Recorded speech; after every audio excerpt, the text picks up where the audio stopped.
A lot of people think you have to have a lot of money to make money. That's not true when it comes to investing.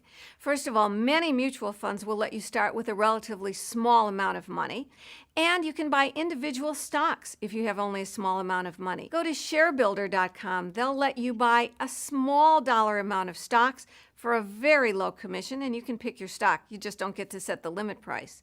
Or, for example, you can go to www.usfunds.com, and they let you open an account in any of their funds for as little as $100 down and an automatic $1 a day, $30 a month contribution. Of course, the easy way to get started is to just have money taken out of your paycheck for your company retirement plan, or sign up for an individual retirement account at a mutual fund company.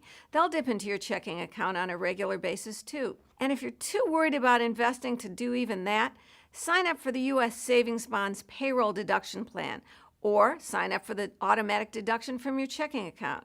Series I savings bonds pay a floating rate of interest, and they're a good way to accumulate money, starting with a very small amount. You don't have to be rich to get rich. You just have to have a plan and stick to it and keep investing regularly.